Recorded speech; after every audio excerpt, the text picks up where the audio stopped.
Gone. Today, it was business as usual. That's all I can say. Business as usual. I don't think the fans were that caught up in the game. I think we went into the game. To be honest, it was quite symptomatic of how Liverpool have been this season. It was quite a business-like performance. We weren't swashbuckling like we've been in the past under Klopp and stuff like that. We knew what we had to do. We got a relatively early goal. We played the ball around, looking for the openings, and when another one presented itself, we took it, and it was quite clinical. But it's the business end of the season. That's what we need to do to get over the line, and we move now. Next priority, Champions League. Tough tie against PSG, and let's see what we can do there. I since this gap has opened up, and since our performances have improved significantly, even some of the games we've drawn up against Forest and stuff like that, I think we've actually played really well. Since that's happened, my attention has shifted a little bit. Now, maybe I'm getting ahead of myself, but the Champions League is there for us to win. We're one of the best teams in Europe, and if you're one of the best teams in Europe, that should be an objective. Whether we'll do it or not, I don't know. It's a against Real Madrid and against other top teams, anybody can beat anybody. On the day, but we are one of the best teams in Europe, and if you're there, then why not? Yeah, listen, I like you. I like the fact you're speaking with chest, because I think too many Liverpool fans, again, saying you think you can win it and you've got a great chance is not arrogance. It's the truth. You have got a good chance, and fair play to you for essentially calling that out. I think too many Liverpool fans have been doing up this weird fake humbleness, if I can call it that. They've been too humble, in my personal opinion, for how good that you have looked. You know what it's been told? It's like I think Arsenal at their best are a very good team, but Arsenal aren't at their best, right? And they've lost significant people with us already having a big gap. Like we had a 9-point gap on Arsenal on the 11th of November. So we've had this gap for a while. And when their players stopped, when a lot of their players started dropping out, then I look at that forward line. I was like, even if I don't believe Arsenal can go flawless until the end of the season. So that in turn gives me even more confidence in my team. And that's why I think it's fine to say we are in prime position. We are where we deserve to be, and rightfully so. Also kind of lucky when you don't have to play Newcastle with their best forward. Like, I mean, bro, I ain't hearing any of that. Last time Newcastle won at Anfield, barely any of us were born, or we were small little children. I have a question, right? Are injuries 100% luck? To an element, yeah. Well, that doesn't even make sense. Is that 100% luck? If your players play, that's not even the same thing. If your players are playing every game and they're not getting rotated to the level that Mo Salah and Van Dijk are, it's down to their personal preparation. There is an element of luck of rolling your ankle.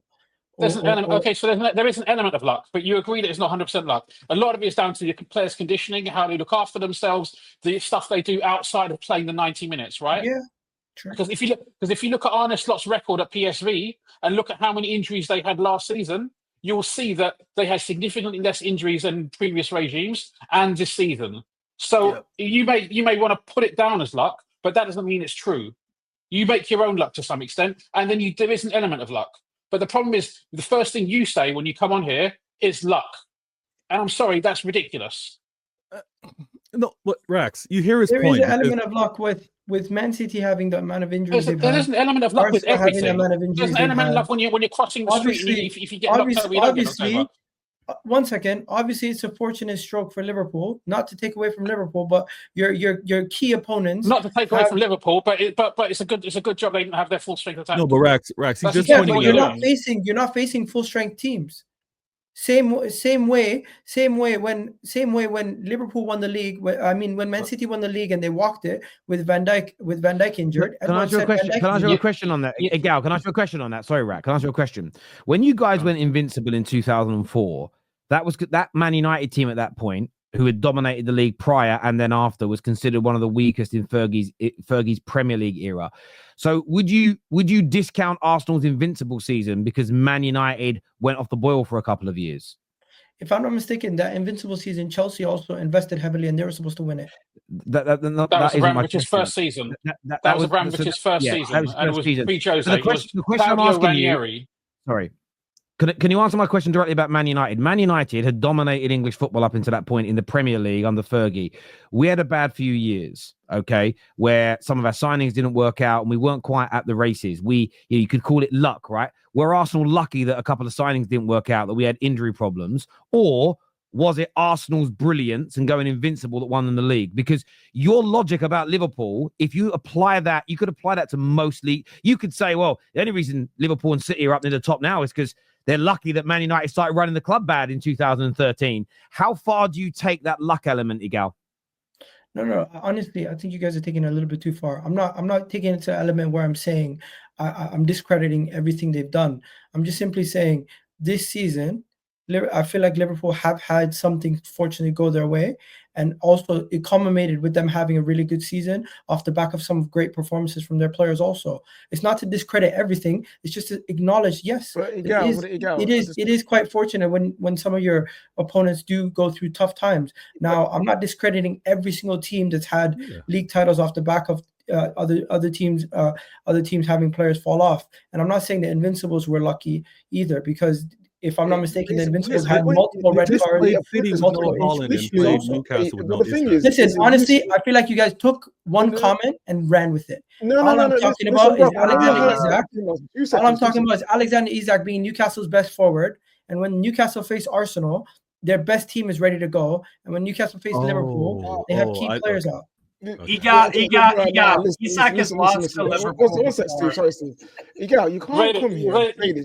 It's a very useless. I hear it now. Okay, I can't back him anymore, but I was backing him before. It's a very useless point because every league winner has Team Canada. To be fair, it's pretty much a prerequisite. It's actually a prerequisite that every league winner will have luck. Because you know what, Matt, Veta, you saw it. You were drawing 0-0 with Leicester. Do you think, Matt, if Company didn't hit top bins in that game, you think you win in the league?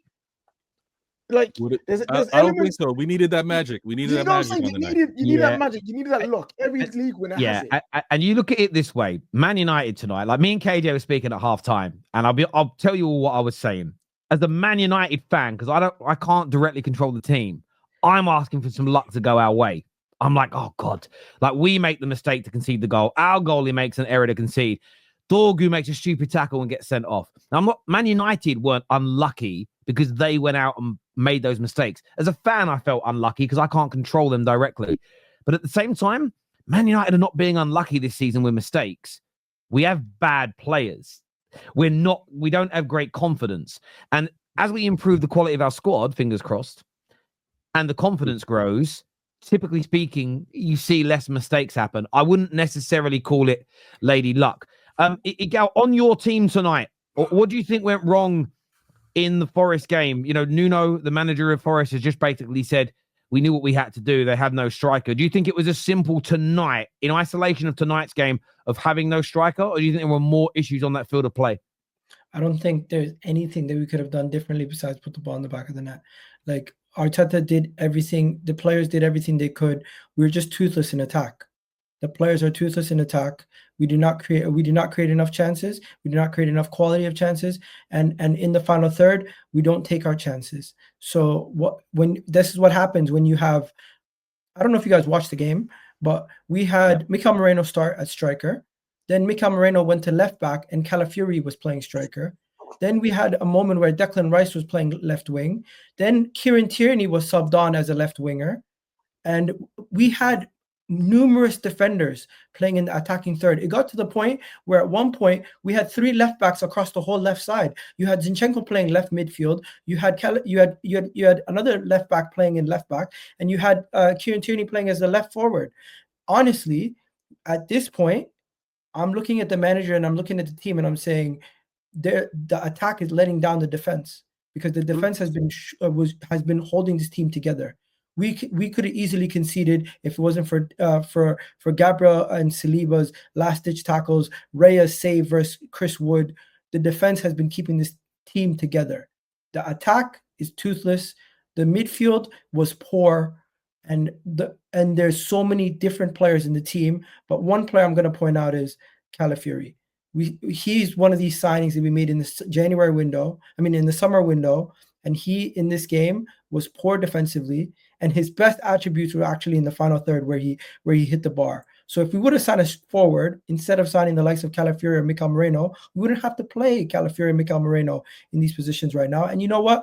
I put my hand up because I thought regardless what happens this season, we wouldn't be in a situation where we'd be down 4 players. But it's a combination of injuries take place because of your mismanagement in the transfer window, mismanagement in recruitment, and maybe I am wrong to think that we were good enough to go into the season to win this league with what we had to our disposal, because it only takes 2 or 3 injuries, and then it can be a trickle-down effect, and it can cause more injuries. And that's what we've seen here. And I understand where Rak is coming from when he said when they lost all those defenders and then they had midfielders playing in defense and they started getting injured, why it happens, because it gets to a point where everyone's getting burnt out just to try to maintain the levels. I was wrong as well with my predictions with regards to City this year and what we were going to do. We didn't invest well. We had injuries. It's been the theme for this season, really, when you look at it. And when you have star players going out injured, is it the format of what's asked of players these days, the number of games that they have to play? It's actually very unfortunate, because I think this league would have been a magical one to have some of these stars play. But at the end of the day, it's not luck. It's just how the ball bounces sometimes. And is there any empirical data out there that shows that there are more injuries now than there were 10, 15, 20 years ago? And that's not defending any club. I'm not defending anybody. Mm-hmm. Is it that there's more injuries now, therefore squads get weakened, although squads are bigger now than they were in Wenger and Fergie's era?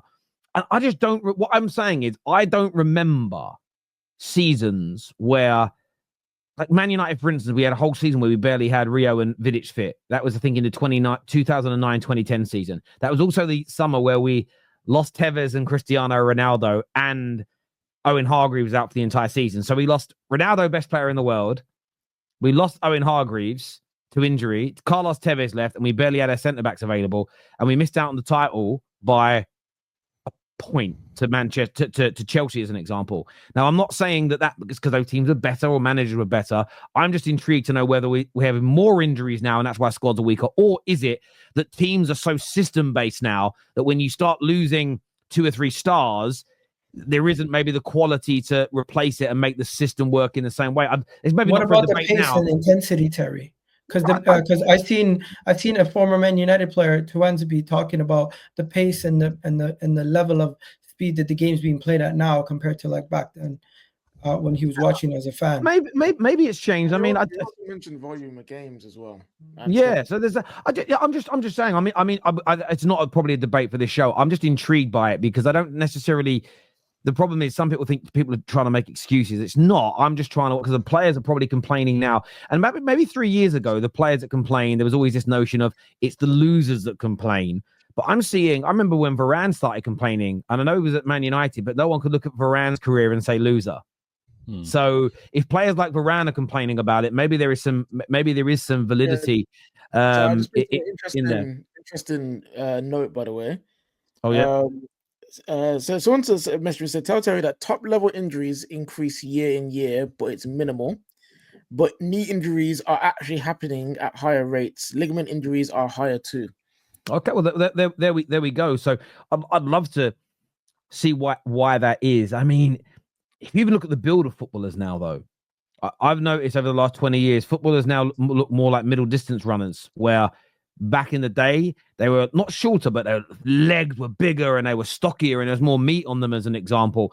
They look a lot more, maybe it's because I'm fatter. They look a lot skinnier now than they used to. No, but that could be it, right? I'm just saying, I'm not an expert on this, but it's one of those things that I don't think gets enough time and attention, but maybe the broadcasters are the ones that don't want to speak about it because they're the ones that are pushing for more football. So that could be it.